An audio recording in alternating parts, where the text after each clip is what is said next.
Hi, my name is Mr. Eric, and I'm a staff here at Girls Inc. in Orange County. And today in Literacy Lab, we are going to be reading the book, How to Solve a Problem.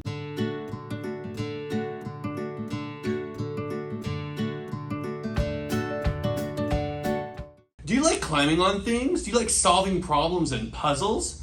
Then this is the book for you. Because guess what? There's problems all around us. Every day, our brains use logic and math to figure out some of those puzzles, and we don't even realize it. In this book, we will meet a person who loves solving problems so much, it has helped her to be one of the world's best climbers. Are you excited to meet her? Well, let's get reading. Get comfortable. Here we go. How to solve a problem. Remember, front cover, back cover, spine, and then we also on this book have a jacket which keeps the dust off of it, and it also protects the real cover of the book, which is underneath. We have beautiful illustrations, and lots of times these give us clues about what the book is going to be about. We have a girl, she's in all different positions, and there's actually a part of one of the illustrations shows her with an exclamation point, like she got it. I think that's what usually it means when you see an exclamation point. All right, here is the title page, How to Solve a Problem. And look at, now we understand what all those positions were about, because look at, she's holding onto a rock with one hand. That is crazy. So this book is written by Ashima Shiraishi, illustrations by Yao Qiao. And then inside, we still even have more pages before the story. We have our dedication, we have our publisher notes, and we have a note to the reader.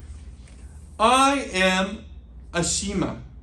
What I do is climb.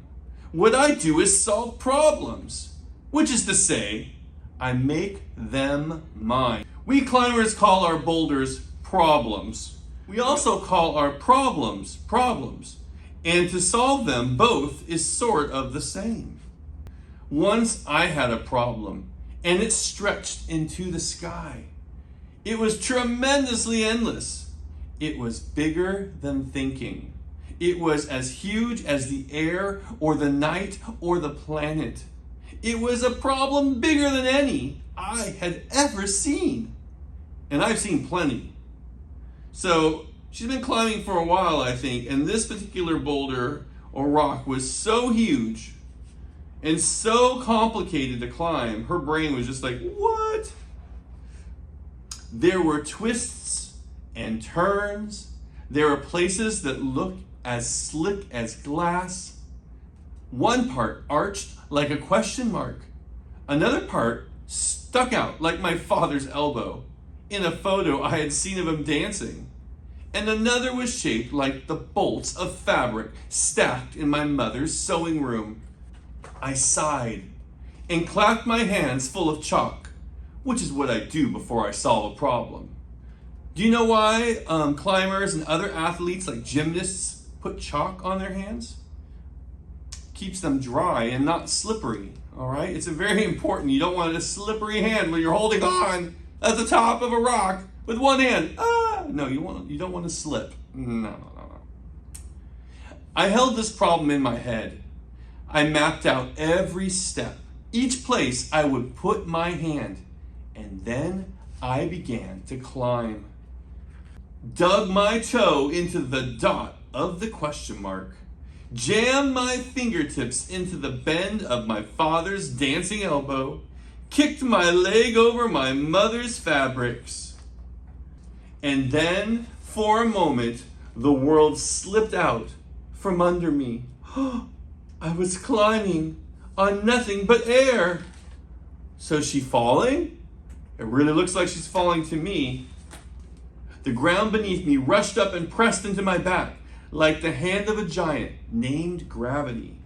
So she did fall, and if you notice, she has a big cushion there, and that cushion keeps her safe when she falls, or safer. I mean, it's still gonna hurt. When you're falling and you land on a cushion, it's still not gonna be like the best feeling in the world, but it keeps her from getting injured. She is a very brave girl to be climbing like that. I think that's amazing. I hope you decide to do something brave. So I dusted myself off Dad asked how I was feeling. He passed me a peanut butter and jelly sandwich. And for a while, we just sat there.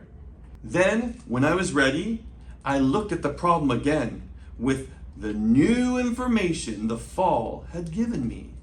So she learned from her fall. It's always important to learn from your mistakes. Each fall is a message, a hint, an idea, a new way to move from over there to over here. And so I started, and so I fell, and so I climbed again, listening to what the fall had told me. The problem that was endless, which I broke into little pieces, the problem that gave me hints with each fall. And surely and quickly, I climbed the wall. I dug my fingers there and here and stretched my arms like ropes. I threw my body through the air and caught myself in all the ways I'd imagined. A bright path of thinking. And there, at the top of the problem, I looked down at the bolts of fabric, the dot of the question mark, the bend of the elbow, and I waved hello at the memory of how hard the problem was. Wow, she solved the problem. It feels good to solve a problem. I'm sure you've solved a problem before in your life, and it makes you feel so good. It makes you feel accomplished. Did she give up? No. Did she persevere? Yes. Never give up. And looked for one problem more. I love that book. And here is a graph using the different points like she was showing when she was climbing. And each of the points is a different age for her. And it talks about how she got to the place where she is, where she's winning championships and doing great, trying out for Olympics, all those things.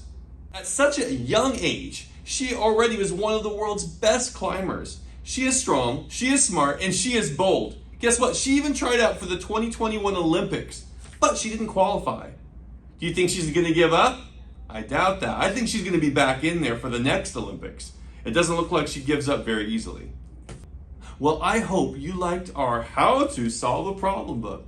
Be sure to check out all the other amazing books at Girls Inc. of Orange County's YouTube channel.